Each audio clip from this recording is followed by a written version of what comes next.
2024년 2월 중순이 되어가는데 저는 아직 2023년에 머물러 있는 듯 어색하기 그지없습니다. 하지만 2024년이 제게 어색하든 안 하든 간에 세월은 이렇게 흘러 2024년 설날이 되었기에 새해의 크신 은총을 하나님 앞에 간구합니다. 2024년 여러분 모두 영육간에 부디 강건하시기를 주님의 이름으로 축원합니다. 또 본문에 긍휼과 평강과 사랑이 너희에게 더욱 많을지어다 하셨듯이 우리의 평강이 예전에는 작은 실개천처럼 흘렀다면 올해는 그 평강이 저 큰 아마존 강처럼 한강처럼 넓어지고 많아지고 풍성해지기를 소망합니다. 사랑도 마찬가지. 예전엔 사랑이 간장종지만 했다면 올해는 그 사랑이 하늘을 두루마리 삼고 바다를 먹물 삼아도 다 쓸 수 없을 정도로 많아지기를, 더욱 많아지기를 진실로 기도합니다. 그리고 오늘 설교 제목처럼 특별히 긍휼이 더욱 많아지기를 소망합니다. 긍휼. 여러분, 긍휼은 마음이 크고 따뜻한 사람이 가지는 겁니다. 어질고 순수하고 인격이 좋은 사람이 가지는 너무도 아름다운 하나님의 품성을 이 긍휼이라고 합니다. 긍휼은 이 구약 성경 언어인 히브리어로 라함, 자궁이란 뜻이 있습니다. 자궁이란 뜻이 긍휼입니다. 어머니의 뱃속에서 이 있는 아이를 어머니가 너무너무 사랑하듯이 또 출산해서도 평생을 아껴주려 하듯이 아껴주고 싶은 그 마음, 아이가 잘났든 못났든 장애가 있든 때로는 천재가 되든 그리고 이런 일이 있든 저런 일이 있든 평생을 아껴주려 하는 그 마음, 그것이 긍휼 라함입니다. 또 누가복음 15장에 보면 집 나간 탕자가 거지가 되어서 돌아옵니다. 그 탕자는 남들의 눈에는 꼴불견이고 그다지 지역에 또 사람들에게 필요치도 않는 사람이고 말도 섞기 싫은 사람 중에 한 사람입니다. 그런데 그런 그를 멀리서 보자마자 두 팔 벌려 달려가서 눈물을 흘리며 껴안던 분이 있습니다. 누구입니까? 바로 탕자의 아버지. 늘 그 안에, 늘 마음속에 자식이 있기 때문에 어머니의 뱃속에 자식이 있듯이 아버지의 마음에도 늘 자식이 있어서 아무리 볼썽사나운 몰골로 다가와도 천사처럼 반겨주고 왕처럼 맞아주는 그런 아버지 같은 마음이 바로 라함, 긍휼입니다. 여러분, 하나님께서는 그런 긍휼의 마음이 인간들에게 또 성도들에게 더욱 많아지기를 바라고 원하십니다. 만일 온 세상이 이런 긍휼로 가득하다고 생각해 보십시오.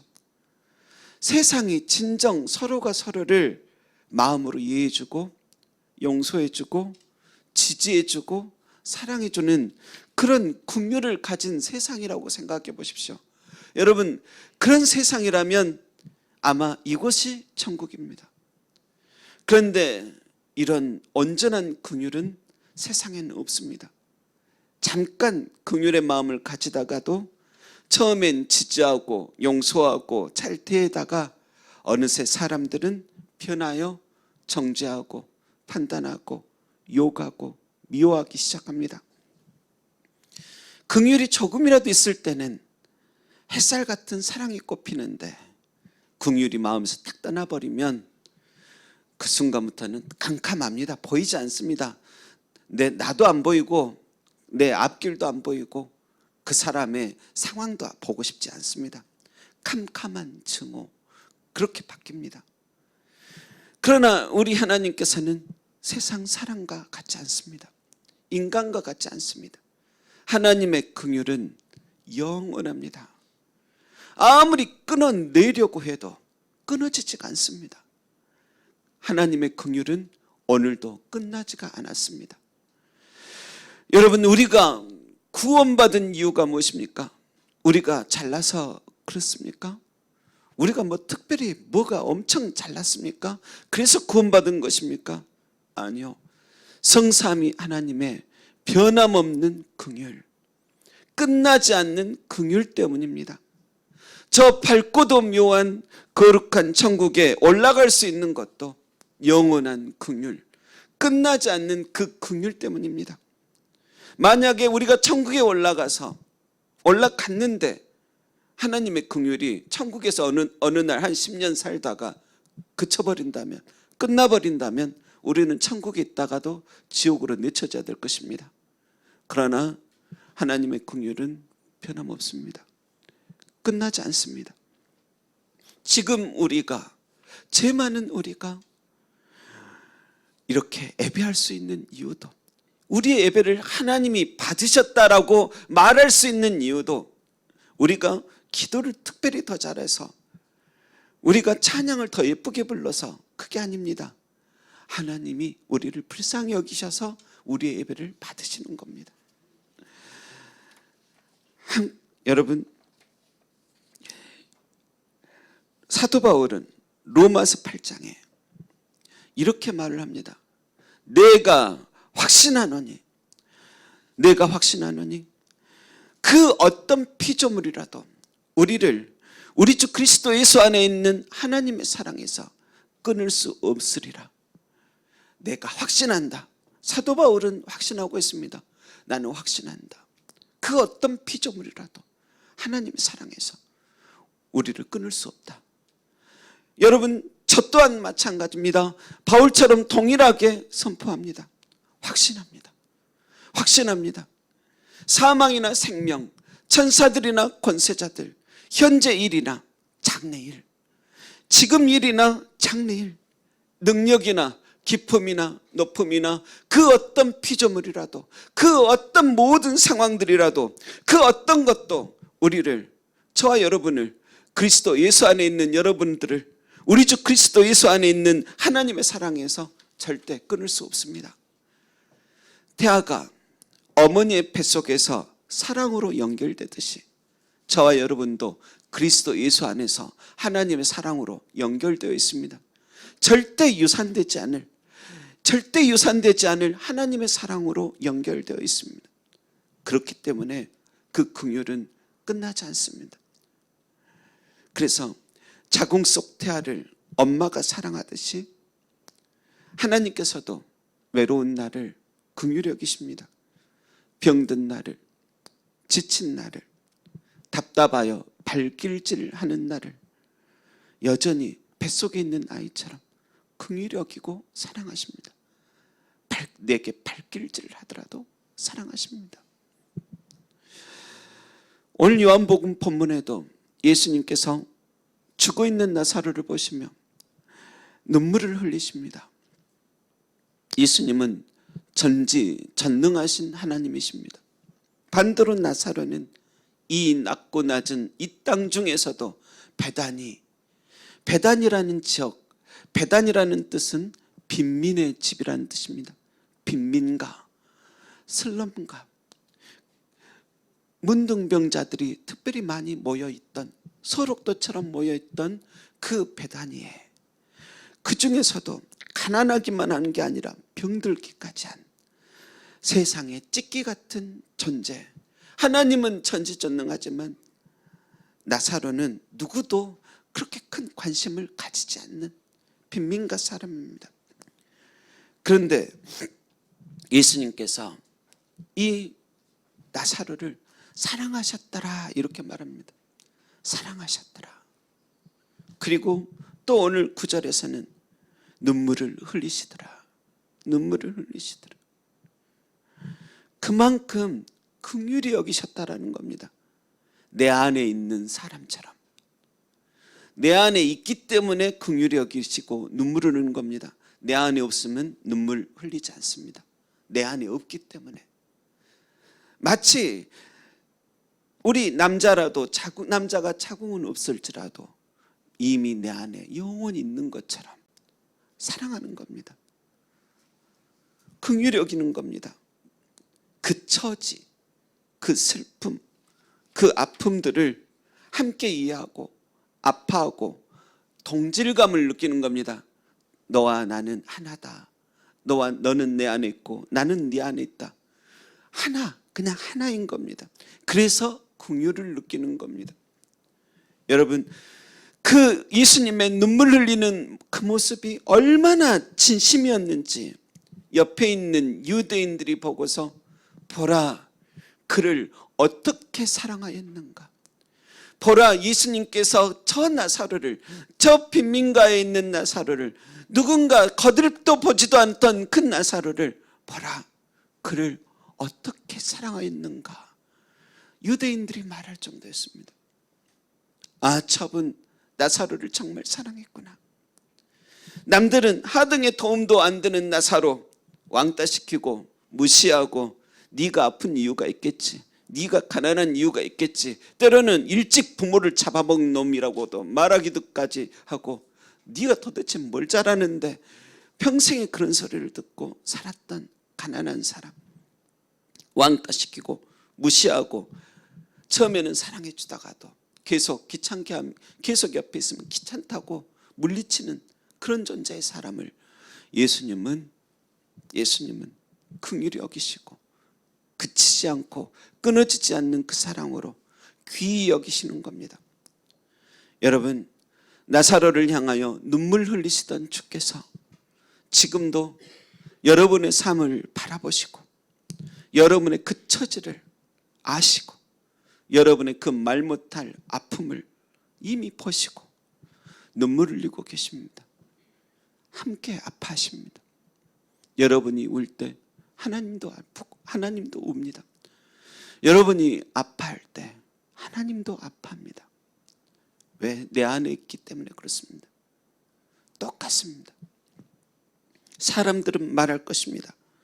37절 말씀처럼 그렇게 사랑했다면, 그렇게 긍휼히 여겼다면 이 상황까지는, 나사로가 이렇게 죽는 그런 상황까지는 오게 하지 말았어야 되는 거 아니겠는가? 소경의 눈을 뜨게 하였다면 이 사람의 병도 고쳐야 되는 거 아니야? 그게 긍휼히 여기는 거 아니야? 그게 사랑하는 거 아니야? 때로는 저도 이렇게 말하는 유대인들처럼 그렇게 하나님 앞에 따지며 탄원한 적들이 많습니다. 사랑이 많은 하나님이라면서 왜 이 세상에 이렇게 불의가 가득하고 이 세상에 가난하고 약하고 슬퍼하는 사람들 많습니까? 그래요, 세상은 그런다 합시다. 하나님의 자녀들은, 하나님을 믿는 자녀들에게는 왜 이렇습니까? 성도의 처지, 사람들의 처지, 관심은 가지고 계십니까? 섭섭합니다. 원망스럽습니다. 정말 하나님 긍휼히 여기시긴 하십니까? 그러나 그 섭섭했던 마음도 또 시간이 지나고 되돌아보면 그 속에서 또 여전히 하나님의 사랑을 봅니다. 여러분, 그러나 성경에서 분명한 것은 이 세상이 결코 끝이 아니라는 사실입니다. 아기가 처음엔 엄마의 뱃속만이 전부인 줄 알았지만 더 큰 세상이 있었고, 10달이 지나면 고통스럽게 끝이 나는 줄 알았지만 또 새로운 7, 80년의 세월, 4, 50년의 세월, 100년의 세월이 있었듯이, 새로운 시작이 있었듯이 이 세상은 결코 끝이 아니요, 여러분, 우리의 인생도 짧은 인생 끝나고 딱 끝나는 게 아니요, 천년왕국이 열립니다.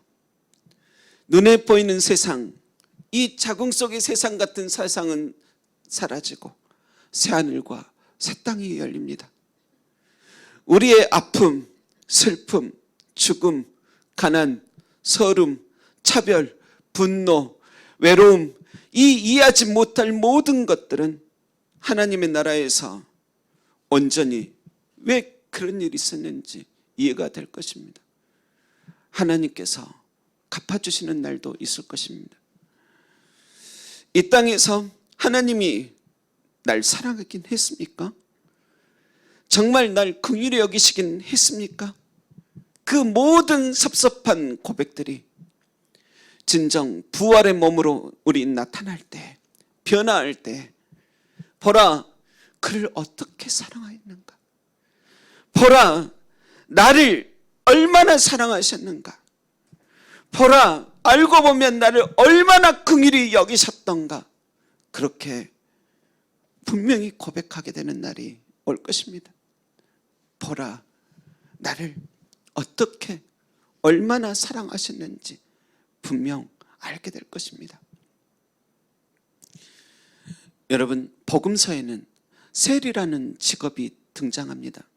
세리는 로마 시대, 옛날 그 시대의 세무 공무원들입니다. 집집마다 다니면서 세금을 뜯어내던 사람들입니다. 그런데 그 세무직 세리들이 사람들에게 정한 세 외에도 얼마나 많은 갈취를 하고 사는지 모릅니다. 그들은 서민들의 고요를 빨아먹었습니다.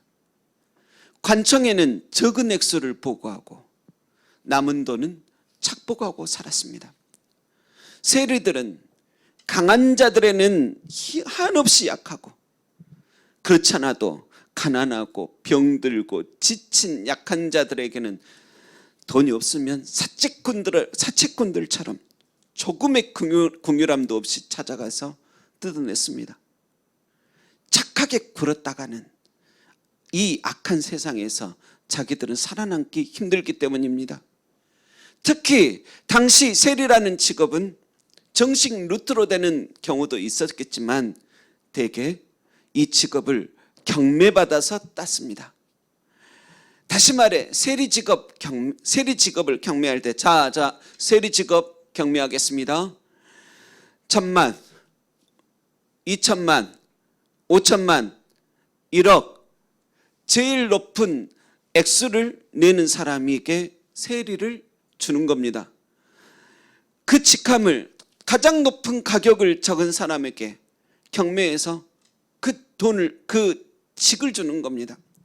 여러분, 그러니 어떻겠습니까? 비싼 돈 주고 산 직업이니까 하루라도 빨리 본전을 얻으려고 긍휼을 가질 필요가 없는 겁니다. 빨리 자기 본전 찾으려면 긍휼을 가지고 있다면 본전도 못 얻으니까 더 윽박하고 더 뜯어내고 더 모질게 악한 짓 하면서 하는 겁니다. 노인, 임산부, 장애인, 사회적 약자, 사람들 사정 따윈 고려치 않습니다. 봐주지 않습니다. 나 먹고 살기 바쁜데 긍휼? 배부른 소리 한다. 이런 스타일로 살아갑니다. 그런데 여러분, 너무 안타깝게도 지금 이 세상에도 이렇게 긍휼이 없는 세리처럼 그런 사람들이 갈수록 많아집니다. 어릴 때부터 학교, 학원, 과외, 유학 여러 가지 자격증 딴다고 학교 간다고 학원 다닌다고 사용한 돈들이 세리보다 더 많습니다. 세리는 어떻게 따기라도 했습니다. 돈 주고 따기라도 했는데 지금 이 시대는 그렇게 많은 돈을 써도 따기가 힘듭니다.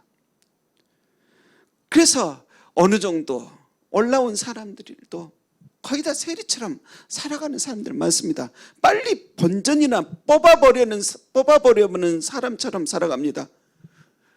본전, 내가 어릴 때부터 어떻게 살았는데 빨리 돈 모으고 세리처럼 살아가는 겁니다. 긍휼이란 마음을 갖고 사는 게 오히려 걸림돌입니다. 그래서 갈수록 사람들이 무자비합니다.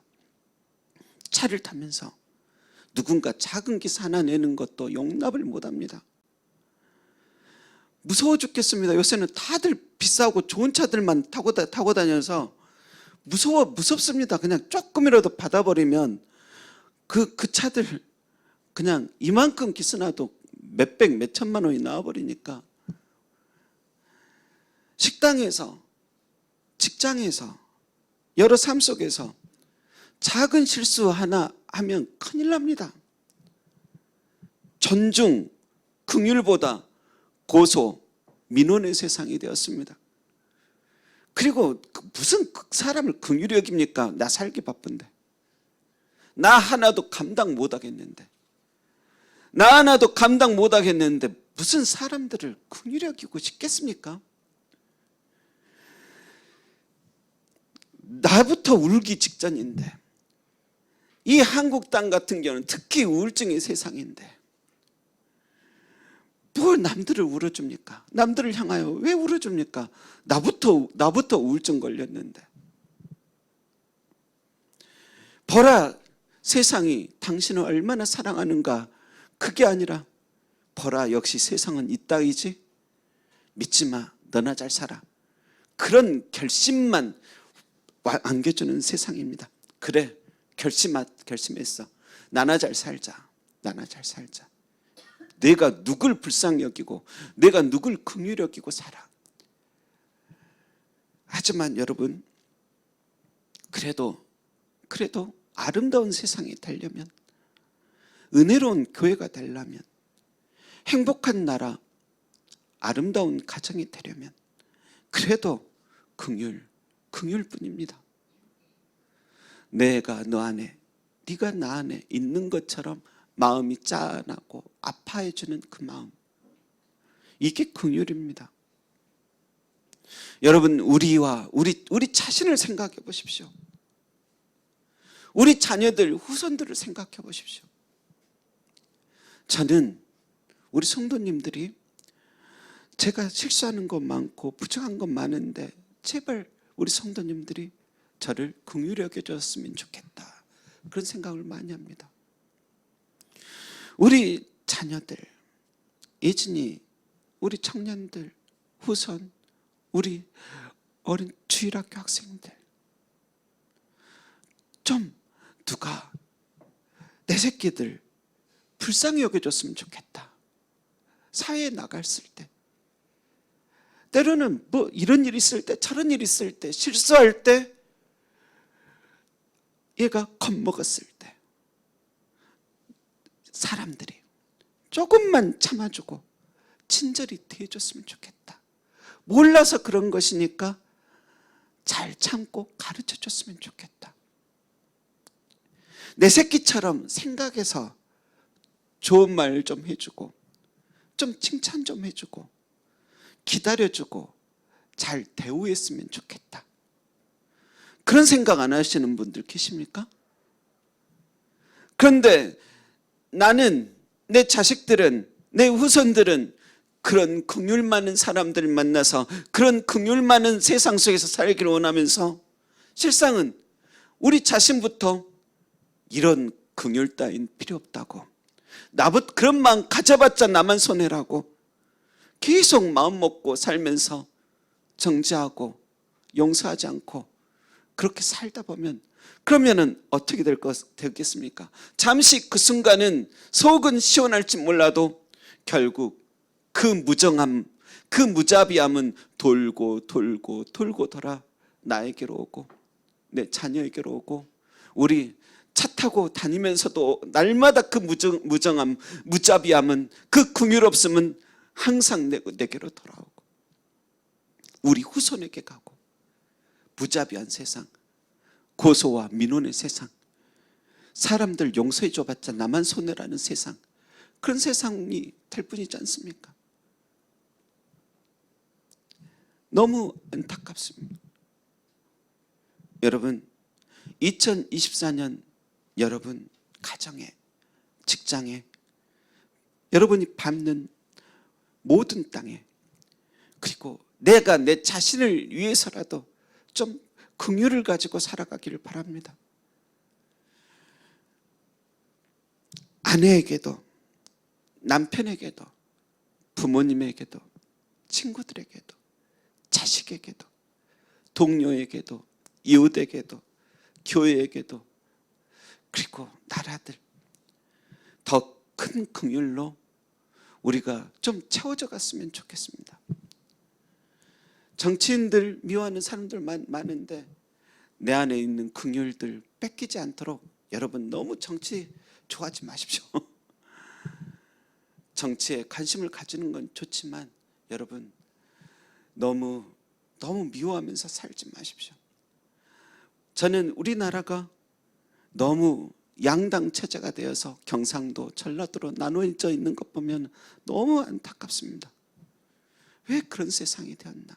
그렇지 않아도 쬐깐한 이 나라, 그 나라마저도 반으로 쪼개져 가지고 그 반으로 쪼개진 그 나라가 또 쪼개져서 전라도와 경상도로 나뉘고, 이게 도대체 무슨 세상인가?